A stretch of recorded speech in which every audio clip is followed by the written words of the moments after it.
ลูกค้า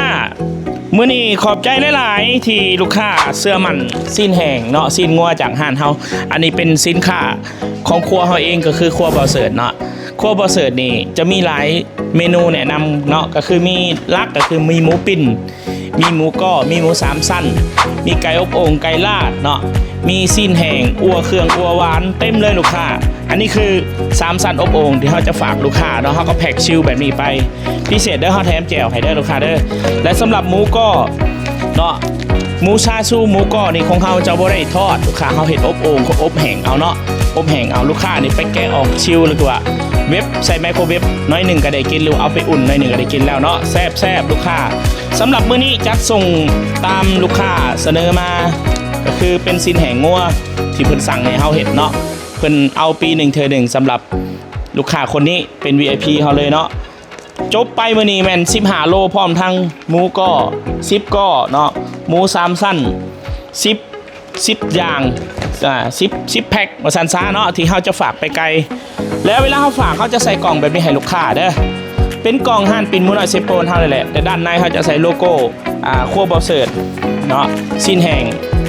ที่เขาแพ็คชิลดูดสุญญากาศไปที่แฮมห้อยฝากไกลได้เอาไว้ด้นได้เนาะลูกค้าเนาะสั่งมาเลยเนาะนอกจากนี้สินค้าเขายังมี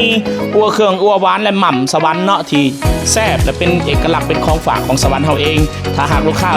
คนใดจะสั่งไปต้อนพี่ต้อนน้องหรือว่าแขกต่างดาวท่าวต่างแดนมายามเฮากันเอาจากเฮาไปได้เนาะและสำหรับหมูก้อเป็นผลิตภัณฑ์ใหม่แนะนำไปอีกเช่นหนึ่งเนาะหมูก้อนี่เฮาฝากไกลได้เพราะมันแข็งเลยนี่นะอันนี้2คืนเลยได้นี่แข็งเลยเนาะลูกค้าแล้วนอกจากนี้เขายังมีเป็ดอบโอ่งราคา